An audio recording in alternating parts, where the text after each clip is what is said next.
अगर हम किसी चीज को 7 मंजिला इमारत से नीचे की तरफ फेंकें तो क्या होगा? वो चीज सीधा नीचे की तरफ आ गिरेगी।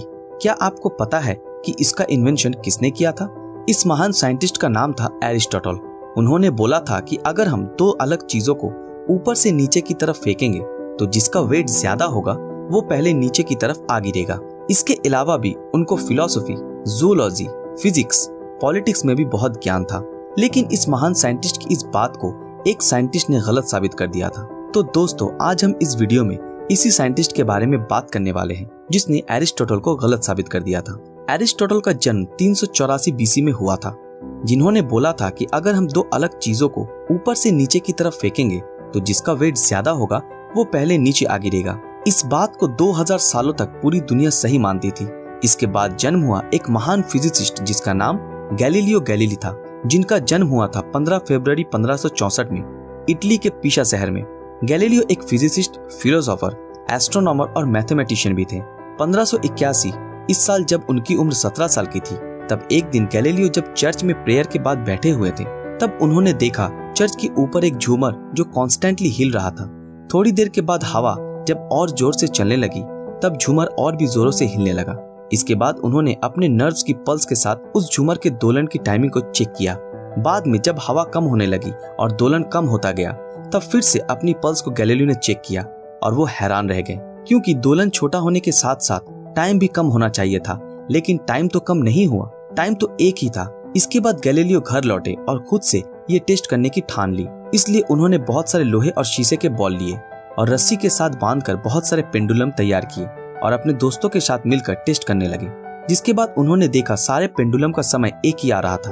पेंडुलम चाहे किसी भी चीज से बना हो, उसका समय एक ही आ रहा था। बाद में उन्होंने रस्सी की लंबाई को और बढ़ा दिया, जिसके बाद गैलीलियो ने देखा कि लंबाई को बढ़ाने से दोलन की समय में चेंज आ रहा था।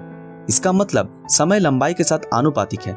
इसके चलते गैलीलियो को यह बात समझ में आ चुकी थी कि जिस तरह पेंडुलम की बॉल का वेट उसके दोलन के समय उसकी स्पीड के ऊपर प्रभाव नहीं डालता, ठीक उसी तरह ऊपर से किसी चीज को नीचे की तरफ फेंके तो उस पर उस ऑब्जेक्ट की भार का कोई प्रभाव नहीं पड़ता। गैलीलियो ने यह बात जब प्रोफेसर को बताई, तब वो गैलीलियो के ऊपर भड़क गए और उन्होंने बोला एरिस्टोटल ने इस बात को बहुत पहले ही बताया है कि किसी चीज का गिरना उसकी वेट के ऊपर निर्भर करता है।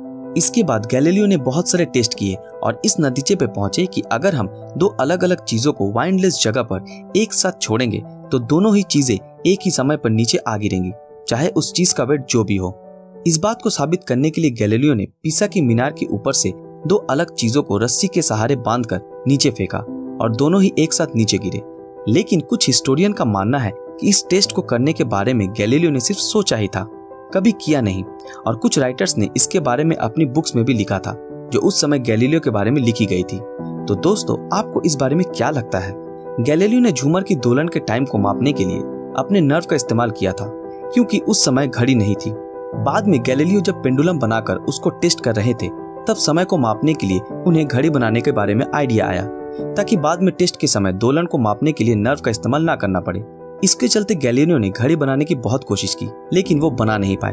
बाद में क्रिश्चियन हैगिन्स ने इस पेंडुलम के आधार पर पहला पेंडुलम घड़ी का इन्वेंशन किया, जो लगभग 250 साल से दुनिया को समय बताने वाला सबसे अच्छा घड़ी हुआ करता था।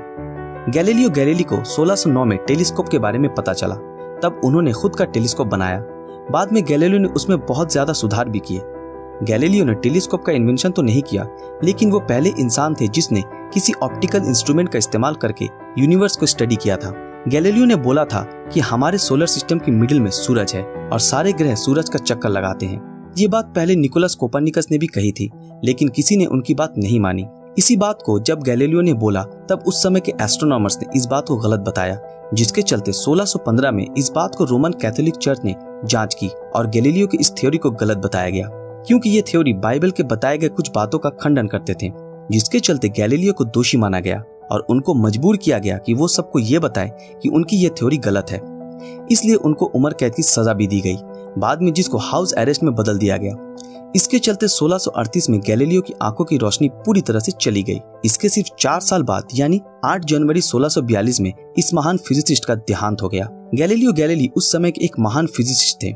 इस समय के पहले विज्ञान एक आदिम समय में था, जिन्होंने दुनिया को गणित की सूत्रों से जोड़ के आधुनिक विज्ञान की नींव रखी थी। इसलिए उनको फादर ऑफ मॉडर्न फिजिक्स भी कहा जाता है।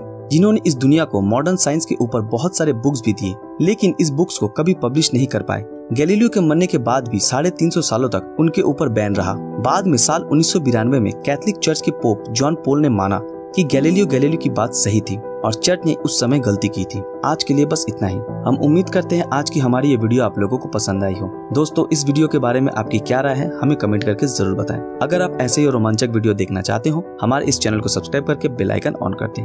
अगर ये वीडियो आप लोगों को अच्छा लगा तो इस वीडियो को लाइक, कमेंट और ज्यादा से ज्यादा शेयर जरूर करें। तो मिलते हैं आपके साथ अगले वीडियो में, तब तक के लिए अलविदा।